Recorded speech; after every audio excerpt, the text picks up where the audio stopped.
Shalom, perkenalkan kami dari kelompok 1 yang beranggotakan 3 orang. Atas nama saya sendiri Maria Anggriani Sorianawuli dan juga rekan saya Cikaraka Siwi dan juga Yehezkiel Maurentino. Di sini kami akan membahas tema tentang perlombaan dan dinamika persenjataan global.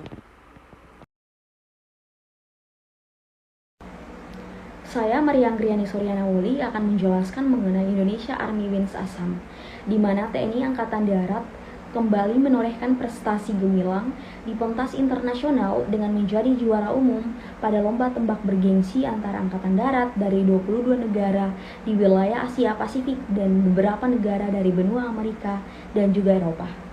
TNI AD memperoleh 21 medali emas dan 14 perak dan juga 10 terunggu dari berbagai materi lomba tembak yang diperebutkan dalam lomba yang bertajuk Australian Army of Skill Arm at Meeting Assam 2019.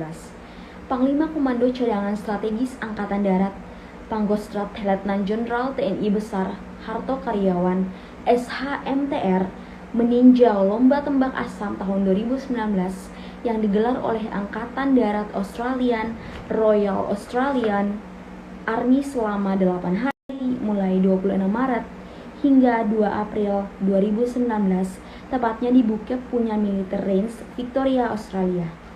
Ini juga merupakan ke-12 kalinya Indonesia keluar sebagai juara umum selama lomba tembak Assam dilaksanakan dari tahun 2008 silam.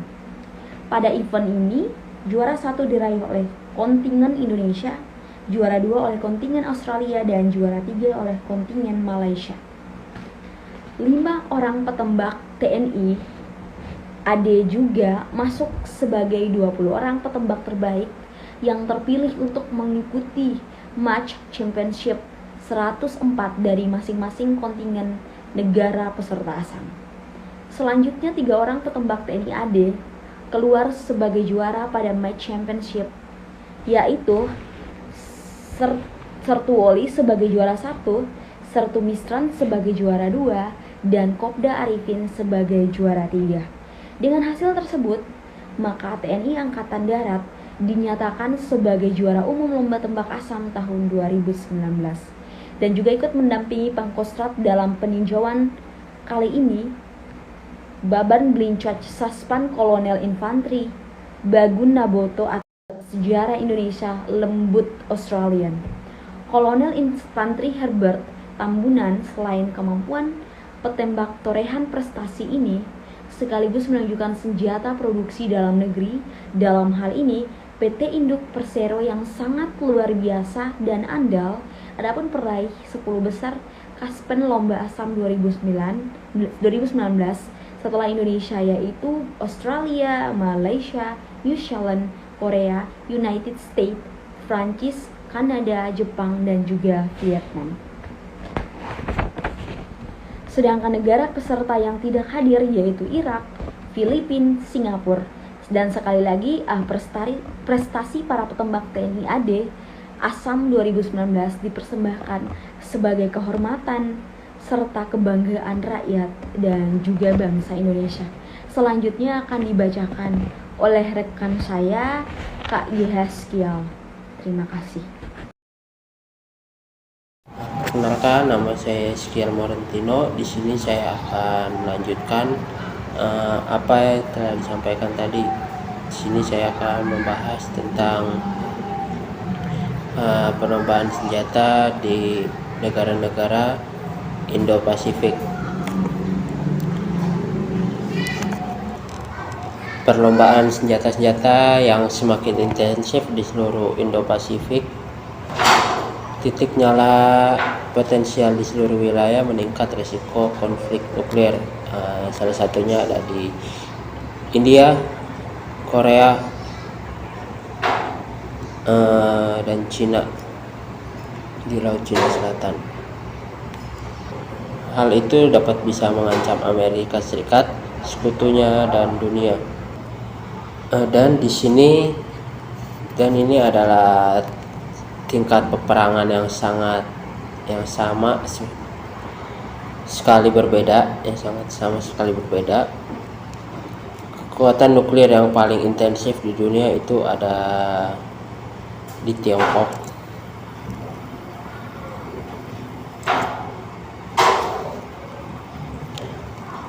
Gambar satelit baru menunjukkan kemungkinan Beijing yang sedang membangun silo rudal berkemampuan nuklir. Mereka menguji lebih banyak rudal balistik daripada gabungan seluruh dunia, itu kata Pentagon, termasuk apa yang disebut Amerika Serikat sebagai senjata hipersonik yang berpotensi mengubah permainan, sebuah klaim yang dibantah Tiongkok. Angkatan Laut Tiongkok sekarang yang terbesar di dunia dengan catatan kebanyakan kapal perang mereka adalah kecil, tapi mereka semakin besar. Sebuah kapal induk baru di Shanghai dapat diluncurkan pada awal tahun dengan teknologi yang menyaingi armada kapal induk Amerika Serikat yang lebih besar dan lebih maju.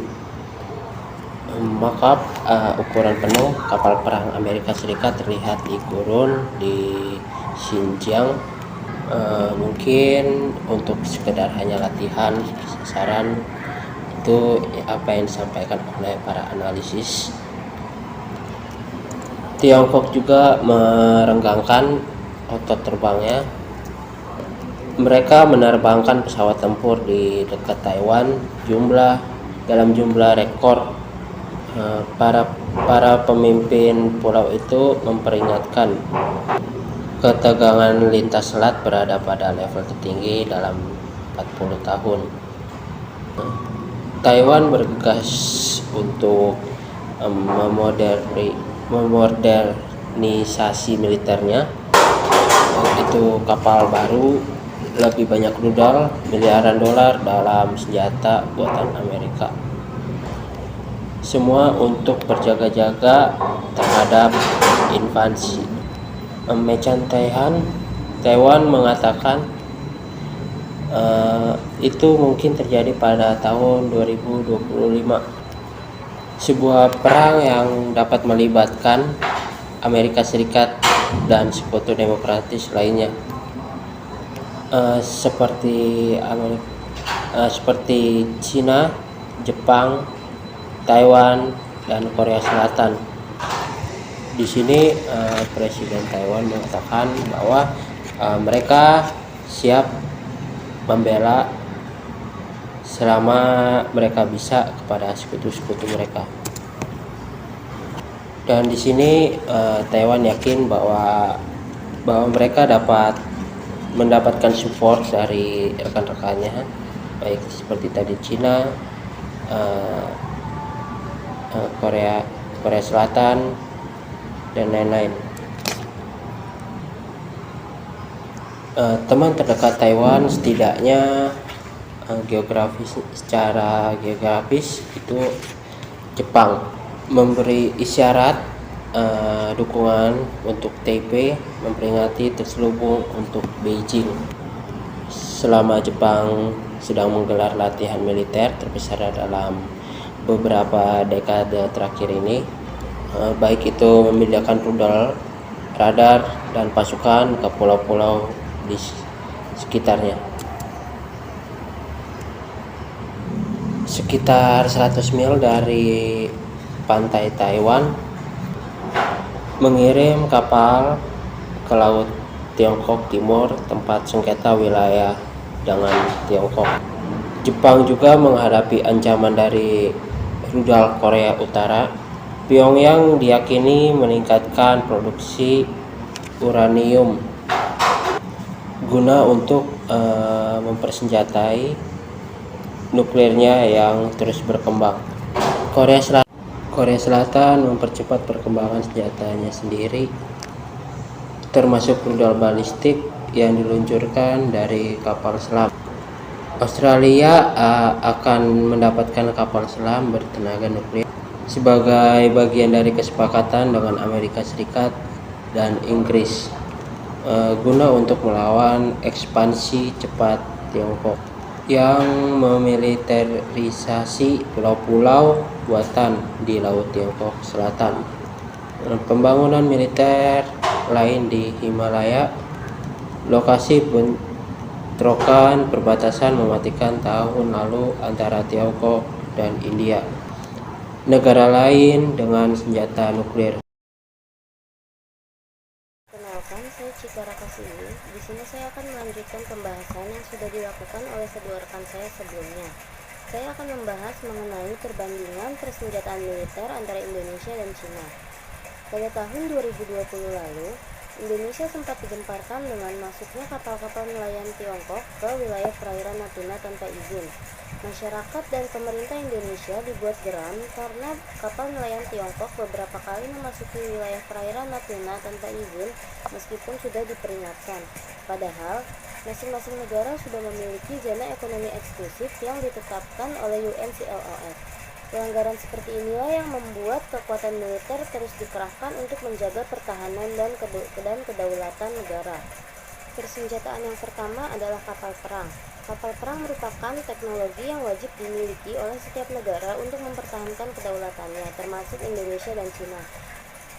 Berikut beberapa kapal perang yang dimiliki Indonesia, diantaranya adalah kapal perang jenis KRI Ahmad Yani 351, KRI Raden Edi Martadinata 331, dan jenis korvet KRI Bung Tomo 357 dan lain sebagainya. Lalu Indonesia juga memiliki kapal perusak rudal yang paling canggih, yaitu KRI I Gusti Ngurah Rai 332 yang dilengkapi dengan fasilitas torpedo AKS A2444S, meriam yang mampu menangkis serangan, dan mode siluman agar tidak terdeteksi oleh musuh. Sedangkan Cina memiliki beberapa kapal perang, diantaranya amfibi 075, kapal penghancur 055, dan Liaoning Aircraft Carrier yang merupakan kapal perang Cina yang paling canggih, yang mampu menampung banyak pesawat tempur dan helikopter serta dilengkapi dengan sistem rudal Flying Leopard 3000 naval. Teknologi selanjutnya adalah pesawat tempur. Selain kapal perang, pesawat tempur juga merupakan teknologi yang wajib dimiliki oleh setiap negara untuk mempertahankan kedaulatannya. Indonesia memiliki beberapa pesawat tempur yang dikenal memiliki fasilitas canggih. Pesawat Hercules C-130, Sukhoi Su-30, Sukhoi Su-35, Embraer EMB 314, dan F-16 Fighting Falcon. Sedangkan Cina memiliki pesawat tempur yang dikenal dengan J-16 Fighter yang memiliki cat yang tak terlihat oleh mata atau bisa berkamuflase dengan warna langit. Dan selanjutnya ada pesawat pengebom Xi'an H-6K. Rudal juga menjadi salah satu armada yang wajib dimiliki oleh setiap negara untuk mempertahankan keamanannya. Indonesia juga memiliki beberapa rudal yang disematkan dalam truk dan pesawat tempur. Contohnya adalah rudal Radeon AGM-65K2 yang merupakan rudal andalan Indonesia. Selanjutnya ada rudal RBS 15 MK3. Dan masih banyak lagi jenis lainnya. Cina juga memiliki beberapa rudal yang dikenal dengan nama DF-26, Dongfeng 17, dan Dongfeng 16B, dan masih banyak lainnya. Kenalkan, saya Cika Rakasini. Di sini saya akan melanjutkan pembahasan yang sudah dilakukan oleh kedua rekan saya sebelumnya. Saya akan membahas mengenai perbandingan persenjataan militer antara Indonesia dan Cina. Pada tahun 2020 lalu, Indonesia sempat digemparkan dengan masuknya kapal-kapal nelayan Tiongkok ke wilayah perairan Natuna tanpa izin. Masyarakat dan pemerintah Indonesia dibuat geram karena kapal nelayan Tiongkok beberapa kali memasuki wilayah perairan Natuna tanpa izin meskipun sudah diperingatkan. Padahal, masing-masing negara sudah memiliki zona ekonomi eksklusif yang ditetapkan oleh UNCLOS. Pelanggaran seperti inilah yang membuat kekuatan militer terus dikerahkan untuk menjaga pertahanan dan kedaulatan negara. Persenjataan yang pertama adalah kapal perang. Kapal perang merupakan teknologi yang wajib dimiliki oleh setiap negara untuk mempertahankan kedaulatannya, termasuk Indonesia dan Cina. Berikut beberapa kapal perang yang dimiliki Indonesia, diantaranya adalah kapal perang jenis KRI Ahmad Yani 351, KRI Raden Edi Martadinata 331, dan jenis korvet KRI Bung Tomo 357 dan lain sebagainya.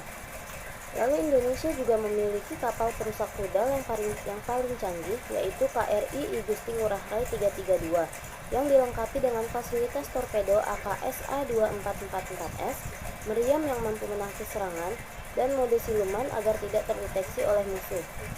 Sedangkan Cina memiliki beberapa kapal perang, diantaranya amfibi 075, kapal penghancur 055, dan Liaoning Aircraft Carrier yang merupakan kapal perang Cina yang paling canggih, yang mampu menampung banyak pesawat tempur dan helikopter serta dilengkapi dengan sistem rudal Flying Leopard 3000 Naval. Teknologi selanjutnya adalah pesawat tempur. Selain kapal perang, pesawat tempur juga merupakan teknologi yang wajib dimiliki oleh setiap negara untuk mempertahankan kedaulatannya. Oleh karena itu, setiap negara selalu memperbarui teknologi pesawat tempurnya untuk mempertahankan keamanan negaranya.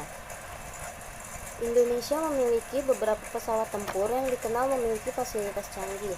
Di antaranya ada pesawat Hercules C-130, Sukhoi Su-30, Sukhoi Su-35, Embraer IMB-314, dan F-16 Fighting Falcon. Pesawat Hercules C-130, Sukhoi Su-30, Sukhoi Su-35, Embraer IMB-314, dan F-16 Fighting Falcon. Sedangkan Cina memiliki pesawat tempur yang dikenal dengan J-16 Fighter yang memiliki cat yang tak terlihat oleh mata atau bisa berkamuflase dengan warna langit. Lalu selanjutnya ada pesawat pengebom Xi'an H-6K. Dan selanjutnya ada pesawat pengebom Xi'an H-6K. Rudal juga menjadi salah satu armada yang wajib dimiliki oleh setiap negara untuk mempertahankan keamanannya. Indonesia juga memiliki beberapa rudal yang disematkan dalam truk dan pesawat tempur. Contohnya adalah rudal Raytheon AGM-65K2 yang merupakan rudal andalan, seperti rudal Raytheon AGM-65K2 yang merupakan rudal andalan Indonesia. Selanjutnya ada rudal RBS-15 MK3, dan masih banyak lagi jenis lainnya. Cina juga memiliki beberapa rudal yang dikenal dengan nama DF-26, Dongfeng 17, dan Dongfeng 16B, dan masih banyak lainnya. Cina juga memiliki beberapa rudal yang dikenal dengan nama DF-26, Dongfeng 17, dan Dongfeng 16B, dan masih banyak rudal-rudal canggih lainnya. Teknologi selanjutnya adalah kapal selam. Jika dibandingkan dengan Cina, jumlah kapal selam Indonesia masih kalah dengan jumlah kapal selam Cina, di mana Indonesia hanya memiliki 5 unit kapal selam, sedangkan Cina memiliki 76 unit kapal selam. Meskipun begitu, kapal selam dari Indonesia yaitu KRI Nagapasa 403 merupakan kapal selam andalan dan yang paling ditakuti oleh negara lain. Kapal ini mampu melaju dengan kecepatan 21 knot di bawah air. Lalu kapal ini juga mampu menampung 40 kru dan berlayar selama 50 hari. Kapal ini juga dilengkapi dengan peluncur torpedo dan peluru kendali anti kapal permukaan. Belum lama ini, Cina juga telah menguji kapal selam mereka yang diberi nama kapal selam nuklir JL-3A dengan berat 114 ton yang diklaim mampu menghantam daratan Amerika. Selanjutnya adalah helikopter. Helikopter merupakan jenis armada udara yang digunakan untuk mempertahankan keamanan militer setiap negara. Di sini, Cina juga lebih unggul daripada Indonesia, di mana Cina memiliki 1000 armada helikopter dan 281 armada helikopter perang. Sedangkan Indonesia hanya memiliki 192 armada helikopter dan 8 armada helikopter perang. Indonesia memiliki helikopter Apache yang merupakan tercanggih yang dapat dijual dengan harga mencapai 500 miliar per unit. Helikopter ini dilengkapi dengan meriam M230 dan peluru 30 mm. Helikopter ini juga mampu membawa persenjataan lain seperti AGM-114 Hellfire dan pot roket Hydra 70. China juga memiliki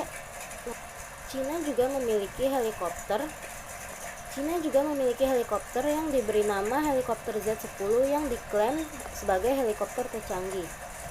Selain jenis helikopter Z-10, Cina juga masih memiliki banyak helikopter canggih. Selanjutnya adalah proyektor roket atau misil. Selanjutnya adalah proyektor roket atau misil. Indonesia memiliki 451 pesawat, di mana 41 diantaranya merupakan armada pesawat tempur dan 65 lagi merupakan pesawat serang. 200 armada helikopter. Indonesia juga memiliki 315 tank, 1.300 kendaraan lapis baja, 497 artileri manual dan otomatis, serta 36 proyektor roket atau misil. Sedangkan Cina memiliki 3.178. Sedangkan Cina sendiri memiliki 3.187 pesawat, di mana 1.222 diantaranya merupakan pesawat tempur dan 1.564 lainnya adalah pesawat serang. 1.004 armada helikopter dan 281 armada helikopter serang. Cina juga memiliki 13.050 armada tank dan 40.000 armada kendaraan lapis baja, 4.000 artileri otomatis dan 6.246 artileri manual, dan Cina juga memiliki 2.050 proyektor roket atau misil. Global Firepower juga menyatakan bahwa teknologi keamanan Indonesia masih kalah dengan teknologi keamanan Cina, di mana Cina menempati posisi ketiga dunia, sedangkan Indonesia menempati posisi 16 dunia. Ini sekian pembahasan dari kami mengenai perlombaan persenjataan global. Jika ada kesalahan atau kekurangan dalam penyampaiannya, kami mohon maaf. Kami sangat menerima kritik dan saran dari ibu dosen dan teman-teman semua. Atas waktu dan kesempatan yang diberikan,